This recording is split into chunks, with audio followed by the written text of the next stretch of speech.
श्री राम और शबरी के किस्से की सीख। नए नए लोगों से मिलें, लेकिन अपना लक्ष्य भी हमेशा ध्यान रखें, तभी मिल सकती है सफलता। रामायण में सीता जी हरण के बाद श्री राम और लक्ष्मण देवी की खोज करते हुए शबरी के आश्रम पहुंच गए थे। बहुत कोशिशों के बाद भी श्री राम और लक्ष्मण को सीता के बारे में कोई जानकारी नहीं मिल रही थी। जब दोनों भाई शबरी के आश्रम पहुंचे तो शबरी वह बहुत प्रसन्न हो गईं। शबरी श्री राम की परम भक्त थीं। शबरी के गुरु ने कहा था कि एक दिन राम तुम्हारे पास आएंगे। इसके बाद से शबरी आश्रम में रहकर ही श्री राम की प्रतीक्षा कर रही थीं।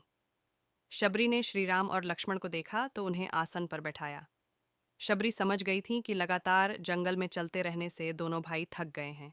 इन्हें भूख भी लगी है। ऐसा सोचकर शबरी भोजन के लिए बेर ले आईं। श्री राम और लक्ष्मण के सामने शबरी ने बेर रखे और एक एक बेर झूठे करके श्री राम को खिलाने लगीं। श्री राम भी प्रेम से शबरी के झूठे बेर खा रहे थे। दरअसल शबरी बेर झूठे करके छक रही थीं।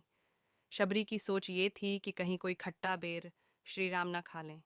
श्री राम को मीठे बेरे देने के लिए शबरी एक एक बेर छक रही थीं। लक्ष्मण ये सब बड़े ध्यान से देख रहे थे। उन्होंने सोचा कि श्री राम खुद भी तो झूठे बेर खा रहे हैं और मुझे भी खिला रहे हैं।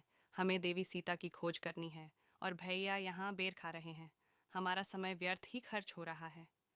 कुछ देर बाद श्री राम ने शबरी से कहा कि आप जो चाहती थीं वह मैंने किया। हमने आपके दिए हुए बेर खा लिए हैं। हम देवी सीता को खोज रहे हैं। आप वन में रहती हैं, कृपा करें। अगर आप देवी सीता के बारे में कुछ जानती हैं तो हमें बताएं, हमें आगे जाने का रास्ता बताएं। शबरी ने श्रीराम को आगे जाने का सही रास्ता बताया। इसी रास्ते पर चलकर श्रीराम और लक्ष्मण की भेंट हनुमान सुग्रीव से हुई थी।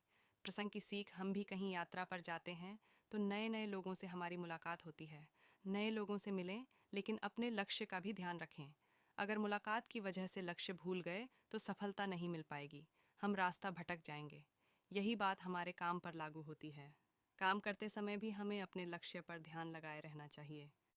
जो भी इस वीडियो को सब्सक्राइब करेगा उसकी हर मनोकामना शीघ्र ही पूर्ण होगा। जय श्री राम।